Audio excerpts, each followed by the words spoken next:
Hey, welcome to lesson 32 to lesson 35, Preflight question 3. Now we're going to apply Euler's method. Using Euler's method with step size equal to 1, h equals 1, approximate the value of y of 2. Y prime is equal to t squared plus 2y, and y of 0 is equal to 1. So what is Euler's method? If we have, let's say we have a generic curve, let's say kind of like this, and say that we don't have a way to graph this curve. But let's say we can evaluate this curve, right? Just by putting in x naught and y naught. We cannot evaluate, well, if we have the initial condition, we can evaluate what the curve is at this point, and I meant to do the x right here.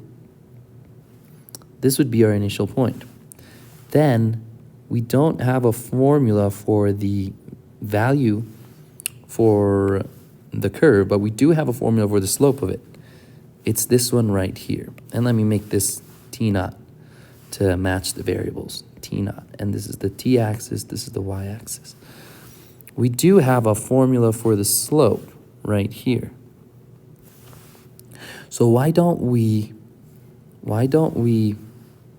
approximate it as the slope? And so then if we want to know t1, a distance h from it, we can say, well, if we model a function of this line shifted at this point, then my y1 is going to be right here. And it's going to get me in the ballpark for small numbers, right? This is the error, and the smaller h is, the more accurate the approximation becomes. So what does this look like in terms of the algorithm that we have to use?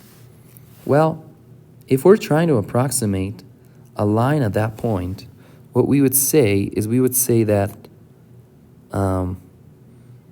that my y1 is going to be equal to, let's start at that point, so let's start at y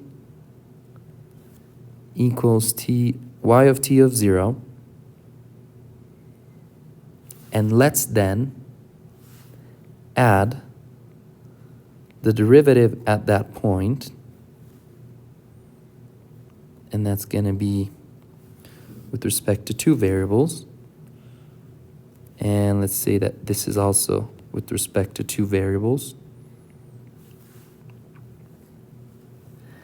And then we're going to have to shift it, because now if we just use this, we're going to have a line that is up a certain amount, up by that y, shifted up. So if this is my coordinate axes, and I start with a line, this line is just a slope. So we can say that the slope of this line is this. Now, if we want to start it at that point, y naught, t naught, which is right here,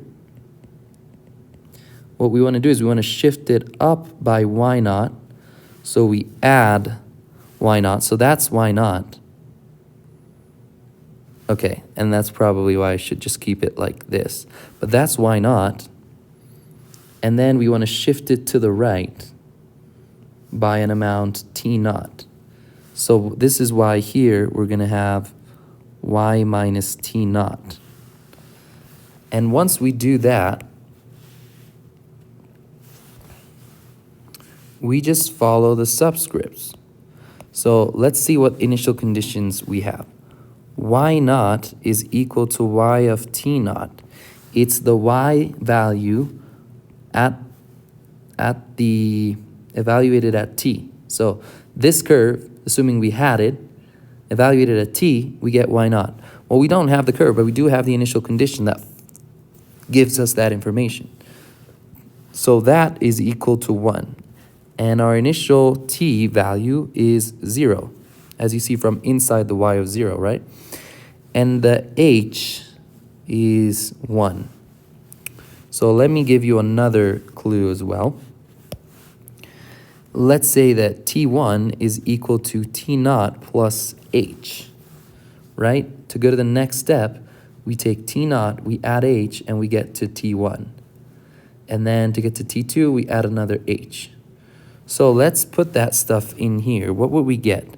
We would get that y1 is equal to y of t naught, which we already established is 1, plus the slope evaluated at t naught, y naught, that is given by that formula. So at t naught, we get 0 squared, which is 0, plus y 2 times 1, which is 2. So we get just 2. So the slope is 2. And then we have y minus t naught. Y minus t naught. What is t naught? T naught is 0. So here, now this is going to be the next one over. So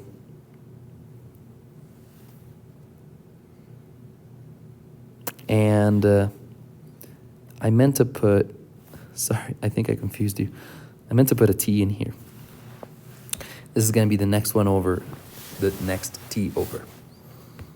Because I'm going to want to shift everything by this amount. And we already shifted everything up by this amount, right? Which is our corresponding y naught. So our t naught now becomes t1.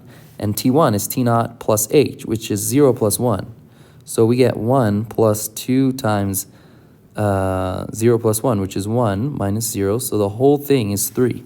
Now they asked us to stop when t naught is equal to 2, right here, see? So we need to step one more. So y sub 2 is going to be equal to, now it's not going to be y of t naught, it's going to be y of t1 naught, which is 3. Sorry, y of t1, not t1 naught. And this is going to be 3. Now the slope is going to be at the point 1, 3. So because now we have t1, which we established is 3. Sorry, we established is 1, and y1, which is 3. So we're going to put 1 squared plus 2 times 3, which is 6. So we're going to have 6 plus 1, which is 7, times t. Now this becomes a sub 2 minus t sub 1. What is t sub 1? Which we said that's 1. So now we have to know what t sub 2 is. And we get t sub 2 by adding h to t1. Well, t1 is 1. We add 1. It becomes 2. So we get 3 plus 7 times 2 minus 1, which is just 1. So this overall thing become 3 plus 7, which is 10. So we go over here, and we get that with the Euler approximation, the result is 10. So I just want you to realize that we are following the subscripts here, and we're adding 1 to each subscript each time. So if we want to generalize it, we can say that y sub n plus 1 is equal to y sub n, which they should give to you, plus y prime of x sub n minus 1 and y sub n minus 1, or t. Well, I'm using the letter x here, but you can use t. And then shifted by an amount x. So this is going to be x sub n, and this is going to be the previous. And this is what you need to remember in order to apply it.